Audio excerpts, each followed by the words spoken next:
देख रहे हैं री इंडिया न्यूज और मैं हूं मनीषा श्रीवास आपके साथ। G20 से पहले 19 मार्च 2023 को केंद्रीय मंत्री अश्विनी कुमार चौबे नागपुर के प्रेस क्लब पहुंचे और उन्होंने हाल ही में पेश हुए बजट में महाराष्ट्र के विकास पर भी बात की और साथ ही सभी पत्रकारों से भी बात की। आइए देखते हैं हमारी यह खास रिपोर्ट। और ऐसे युवराज को भारत को कलंकित करना कदापि भारत की जनता इसको बर्दाश्त नहीं करेगी। नमस्कार, मैं कल देर रात यहाँ पहुँचा, विशेष करके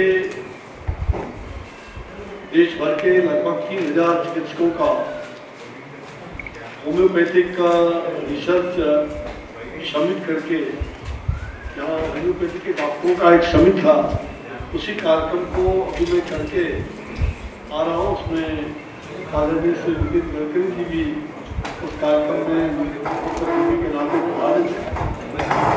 तो सबसे पहली बात, जो भारत के आत्म स्वाभिमान और स्वत्व को राष्ट्रीय चेतना से जागृत करने का संकल्प और अब सिद्ध होते हुए जो दिखाई दे रहा है, तो सचमुच यह विचार बीज जिस पुण्य भूमि से उत्पन्न हुआ, अंकुरित हुआ, वह नागपुर के रूप में जाना जाता है। और इसलिए मैं नागपुर की धरती को सतत नमन करता हूँ। और जब भी मैं नागपुर आता हूँ, अभी 2 महीना पहले प्रधानमंत्री जी का जो दिवस, तो सचमुच में नागपुर, जो हम कह सकते हैं कि नागपुर का या आज का 1 दिवसीय प्रवास है। और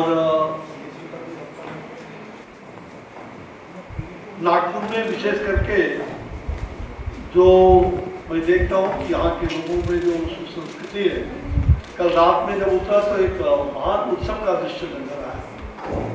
एयरपोर्ट से लेकर के होटल तक, और काफी 12 बजे लगभग रात में बड़ी संख्या में माताएं, बहनें, भाई सड़कों पर आकर के उत्सव के रूप में मना रहे थे। मुझे बहुत अच्छा लगा। तो बदलता हुआ नागपुर, बदलता हुआ कश्मीर, यह देख करके मुझे अति प्रसन्नता हुई। जैसा कि अंग्रेजों द्वारा जो स्थापित यह शिक्षा व्यवस्था है, भारत में जो औपनिवेशिक मानसिकता, उसकी जो जड़ें हैं ऐसी मजबूत की है, जिसमें भारत का स्वाभिमान वो आहत होता रहा। और आजादी के बाद में कांग्रेस शासन काल में यह षड्यंत्र जारी रहा, जो भारत को अंग्रेजों के चंगुल से मुक्त कराने का दावा करते हैं, जो अपने आप को कहते हैं कि हम स्वतंत्रता आंदोलन का जनक रहे, वो वास्तव में औपनिवेशिक मानसिकता के पोषक रहे। वो जो आजादी का वक्त में कांग्रेस था, कांग्रेस दल नहीं था, एक संगठन था, आम जनता का द्वार था। अब तो पता नहीं कितने कितने कांग्रेस हो गए। ये नकली कांग्रेस का रूप धारण करके अपने को आजादी का महारथी कहने वाले,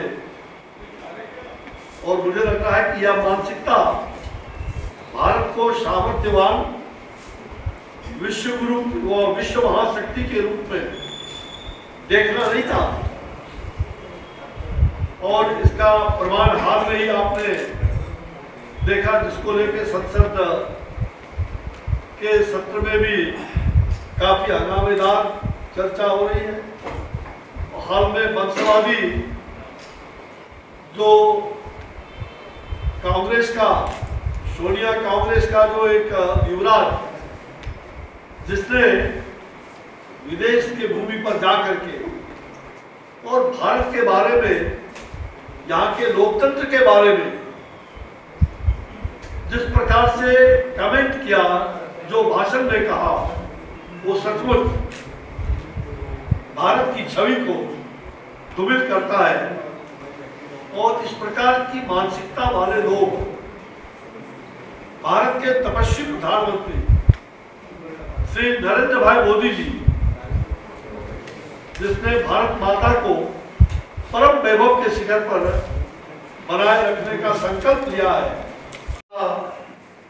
जो राष्ट्रीय बजट पेश हुआ है और उसमें आप देख रहे हैं कि उस राष्ट्रीय बजट में हमने आज पूरी दुनिया में भारत को G20 का एक स्वामित्व और उसकी अध्यक्षता का भी हमें सुखद अवसर मिला है। मैंने रात में उस अवसर का काफी लाभ उठाया और सचमुच में कल यहाँ G20 का सत्र भी 2 दिनों का शुरुआत हो रहा है। मैं बधाई देना चाहता हूँ नागपुर वासियों को, महाराष्ट्र वासियों को शुभकामना देता हूँ। और प्रधानमंत्री श्री नरेंद्र भाई जी के नेतृत्व में जो यह अमृत काल चला है, जो अगले 25 वर्षों तक यह अमृत काल भारत का कैसा हो, उसकी नींव डालने का काम हमने किया है कि अगला 25 साल का भारत कैसा होगा। मित्रों, मैं लोकसभा में जो अभी हाल में पेश किए गए वित्तीय वर्ष 2023-24 का जो आम बजट को सचमुच में उसको अमृत काल का अमृत कलश कहा गया है।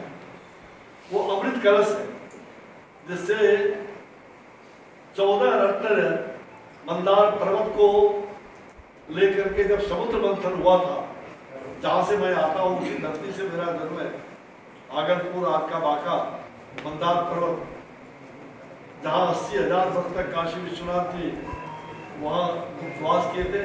अभी हाल में ही हम लोगों ने उस मंदिर के जीर्णोद्धार का भी संकल्प लिया है। तो मुझे खुशी है कि आज जो हमारा बजट है, उस बजट में महाराष्ट्र को भी हमने काफी आगे बढ़ चढ़ करके, और जहाँ देश के चौतरफा विकास की बात हमने किया है, वही महाराष्ट्र के विकास का, देश के चारों तरफ का विकास कैसे हो, हमने जो अमृत कलश का वो बजट जो है, वो योजना हमारे लिए बहुत ही देश की दिशा और दशा को बदलने वाला, देश के दशा और दिशा को बदलने का यह बजट सचमुच में बहुत ही बधाई के पात्र है। हमारी जो मंत्री प्रधानमंत्री जी के मार्गदर्शन में हमारे सीता जी, जिन्होंने सीता जी का पहला बिहार दिवस उस समय 2012 में अगर किसी ने बिहार दिवस किसी मुख्यमंत्री ने मनाया था, तो वो मुख्यमंत्री श्री नरेंद्र भाई मोदी जी गुजरात में उन्होंने बिहार दिवस मना के, और मुझे उस कार्यक्रम में मुख्य अतिथि का रहने का सौभाग्य प्राप्त हुआ था। उनकी अध्यक्षता में लाखों लोगों का, तो मैं गुजरात में आज भी बिहार दिवस मनाने का संकल्प हुआ। और नागपुर, महाराष्ट्र नागपुर में जो बिहार दिवस के पूर्व संध्या पर 22 तारीख के पूर्व ये यहाँ के जो हमारे बिहार के प्रवासी बंधु रहते हैं, ये बिहार दिवस बड़े जोर शोर से देश के कई कोने कोने में मनाने की बात तय किया है। उसमें नागपुर के अंदर ये बिहार दिवस मनाने जा रहे हैं, जिसका अभी 22 तारीख को वो कार्यक्रम होगा, लेकिन उसके पूर्व संध्या में हम इसका विमोचन कर रहे हैं। बिहार दिवस का 111 वर्ष बिहार का होने जा रहा है। बिहार के मान सम्मान, बिहार की प्रतिष्ठा को बढ़ाने के लिए और हम फिर संकल्पित है। उस 11वां वर्ष के स्थापना दिवस के पूर्व संध्या में आपको बधाई समस्त बिहार वासियों को और देशवासियों को।